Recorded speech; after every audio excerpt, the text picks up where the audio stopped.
வணக்கம் நண்பர்களே. இன்று நாம் இந்திய கிரிக்கெட் வரலாற்றிலும் உலகளாவிய விளையாட்டு வர்த்தக உலகிலும் மிகப்பெரிய அதிர்வலையை ஏற்படுத்தியுள்ள இரண்டு பிரமாண்டமான வியாபாரங்களைப் பற்றி விரிவாகவும் ஆழமாகவும் காணப்போகிறோம். இந்தியன் பிரீமியர் லீக் அல்லது IPL என்பது வெறும் ஒரு கிரிக்கெட் தொடர் மட்டுமல்ல, அது பல பில்லியன் டாலர்கள் புழங்கும் ஒரு மாபெரும் வர்த்தக சாம்ராஜ்யமாக உருவெடுத்துள்ளது என்பதை இந்த இரண்டு சமீபத்திய அணி விற்பனைகள் உலகிற்கு ஆணித்தரமாக நிரூபித்துள்ளன. 2026ஆம் ஆண்டு IPL தொடர் தொடங்குவதற்கு சில நாட்களுக்கு முன்பாகவே ராஜஸ்தான் ராயல்ஸ் மற்றும் ராயல் சேலஞ்சர்ஸ் பெங்களூரு ஆகிய இரண்டு முன்னணி அணிகளும் கற்பனை கெட்டாத விலைக்கு விற்கப்பட்டுள்ளன. இந்த இரண்டு விற்பனைகளின் மொத்த மதிப்பு சுமார் 3400 மில்லியன் அமெரிக்க டாலர்களை தாண்டுகிறது. இந்த மாபெரும் வர்த்தகத்தின் பின்னணி என்ன? யார் இந்த புதிய உரிமையாளர்கள்? இவ்வளவு பெரிய தொகையை முதலீடு செய்ய காரணம் என்ன என்பதை எந்தவிதமான அனுமானங்களும் இன்றி கிடைக்கப்பெற்ற உறுதியான தரவுகளின் அடிப்படையில் விரிவாக பார்க்கலாம். முதலில் நாம் பார்க்கப் போவது ராஜஸ்தான் ராயல்ஸ் அணியின் விற்பனையை பற்றி.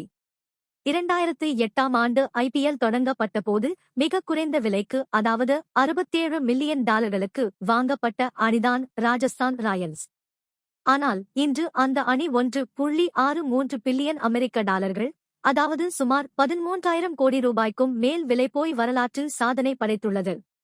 மனோஜ் பதாலே தலைமையிலான எமர்ஜிங் மீடியா நிறுவனத்திடம் இருந்து இந்த அணியை வாங்கியுள்ள கூட்டமைப்பிற்கு தலைமை தாங்குபவர் கல் சோமானி என்ற அமெரிக்க வாழ் தொழிலதிபர் ஆவார். யார் இந்த கல் சோமானி?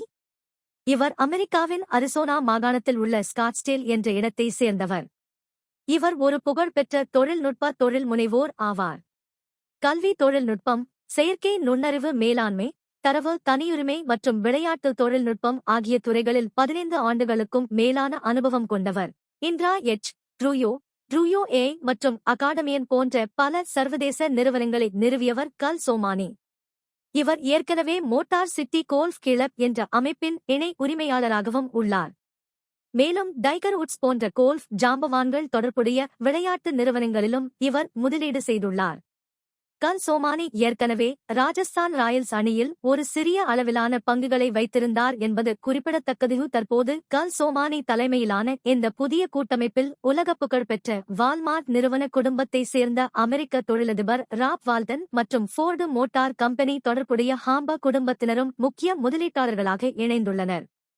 ஹாம்பா குடும்பத்தினர் அமெரிக்காவின் புகழ்பெற்ற NFL கால்பந்து தொடரில் உள்ள டெட்ராய்ட் லயன்ஸ் அணியின் பெரும்பான்மை பங்குகளையும் வைத்துள்ளனர். இந்த பிரமாண்டமான கூட்டமைப்புதான் தற்போது 1.63 பில்லியன் டாலர்களை கொடுத்து ராஜஸ்தான் ராயல்ஸ் அணியின் 100% பங்குகளையும் முழுமையாக வாங்கியுள்ளது. டைம்ஸ் குரூப் நிறுவனமும் இந்த அணியை வாங்க போட்டி போட்டது. ஆனால் கல் சோமானி கூட்டமைப்பு அதிக தொகையை குறிப்பிட்டு அணியை கைப்பற்றியுள்ளது. இந்த புதிய உரிமை மாற்றம் உடனடியாக அமலுக்கு வராது. 2026ஆம் ஆண்டு IPL சீசன் முடியும் வரை தற்போதைய உரிமையாளரான மனோஜ் பதாலேவே அணியின் நிர்வாகத்தை கவனித்துக் கொள்வார். 2026 சீசன் முடிந்த பின்னரே கல் சோமானி தலைமையிலான புதிய நிர்வாகம் அதிகாரப்பூர்வமாக அணியை தங்களது கட்டுப்பாட்டில் கொண்டுவரும். இது IPL வரலாற்றில் ஒரு அணி 1 பில்லியன் டாலர் மதிப்பை தாண்டி விற்கப்பட்ட முதல் நிகழ்வாக பதிவாகியது. ஆனால் இந்த சாதனை நீண்ட நாட்கள் நீடிக்கவில்லை. அடுத்த சில நாட்களிலேயே இந்திய கிரிக்கெட் ரசிகர்கள் அதிகம் நேசிக்கும் ராயல் சேலஞ்சர்ஸ் பெங்களூரு அணி அதைவிட பெரிய தொகைக்கு விற்கப்பட்டு புதிய வரலாற்றை படைத்தது. விராட் கோலி போன்ற உலகத்தரம் வாய்ந்த வீரர்களைக் கொண்ட RCB அணி 1.78 பில்லியன் அமெரிக்க டாலர்களுக்கு, அதாவது சுமார் 16,706 கோடி ரூபாய்க்கு விற்கப்பட்டுள்ளது. இது ராஜஸ்தான் ராயல்ஸ் அணியின் விற்பனை மதிப்பை விட அதிகமாகும். இதன் மூலம் IPL வரலாற்றிலேயே அதிக விலைக்கு விற்கப்பட்ட அணி என்ற மாபெரும் சாதனையை RCB படைத்துள்ளது. இந்த அணியை யுனைடெட் ஸ்பிரிட்ஸ் லிமிடெட் என்ற நிறுவனத்திடம் இருந்து வாங்கியுள்ளது ஒரு மிகப்பெரிய தொழில் கூட்டமைப்பு.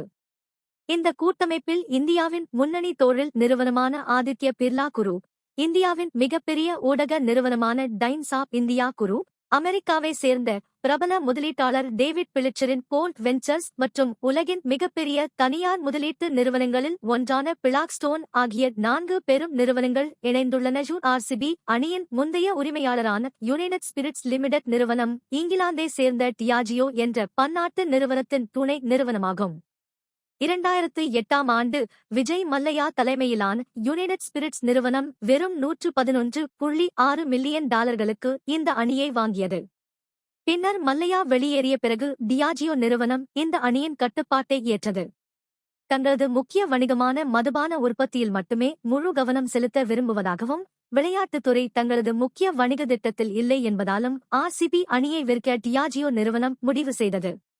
பல மாதங்களாக நடைபெற்ற இந்த விற்பனை போட்டியில் ரஞ்சன் பாய், இக்யூடி பிரேம்ஜி இன்வெஸ்ட் போன்ற பல முன்னணி நிறுவனங்கள் கலந்து கொண்டாலும், ஆதித்ய பிர்லா மற்றும் டைம்ஸ் ஆப் இந்தியா தலைமையிலான கூட்டமைப்பு $1.78 பில்லியன் வழங்கி அணியை முழுமையாக கைப்பற்றியது. இந்த விற்பனை ஒப்பந்தத்தின் மிக முக்கியமான சிறப்பம்சம் என்னவென்றால், இதில் ஆர்சிபி ஆடவர் ஐபிஎல் அணி மட்டுமின்றி 2024ஆம் ஆண்டு சாம்பியன் பட்டம் வென்ற ஆர்சிபி மகளிர் பிரீமியர் லீக் அணியும் அடங்கும். 2023ஆம் ஆண்டு $901 கோடி கொடுத்து வாங்கப்பட்ட மகளிர் அணியும் இந்த $1.78 பில்லியன் ஒப்பந்தத்தில் முழுமையாக புதிய உரிமையாளர்களிடம் கைமாறுகிறது. இந்த புதிய நிர்வாக அமைப்பின்படி ஆதித்ய பிர்லா குரூப் நிறுவனத்தின் இயக்குநரான ஆர்யமான் விக்ரம் பிர்லா ஆர்சிபி அணியின் தலைவராக செயல்படுவார். இவர் ஏற்கனவே மத்திய பிரதேச மாநில அணிக்காகவும் ராஜஸ்தான் ராயல்ஸ் அணிக்காகவும் கிரிக்கெட் ஆடிய அனுபவம் கொண்டவர் என்பது குறிப்பிடத்தக்கது. அதேபோல டைம்ஸ் ஆப் இந்தியா குரூப் நிறுவனத்தைச் சேர்ந்த சத்யன் கஜ்வானி அணியின் துணைத் தலைவராக செயல்படுவார். பிளாக்ஸ்டோன் நிறுவனத்தின் தலைமை நிர்வாக அதிகாரி வைரல் படேல் மற்றும் அமெரிக்க விளையாட்டு முதலீட்டாளர் டேவிட் பிளிச்சர் ஆகியோரும் இந்த நிர்வாகத்தில் முக்கிய பங்கு வகிப்பார்கள்.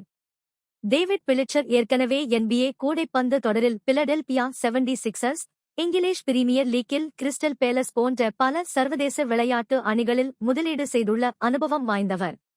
ராஜஸ்தான் ராயல்ஸ் அணியைப் போலவே ஆர்சிபி அணியின் இந்த புதிய நிர்வாக மாற்றமும் 2026ஆம் ஆண்டு ஐபிஎல் சீசன் முடிவடைந்த பிறகே முழுமையாக அமலுக்கு வரும்.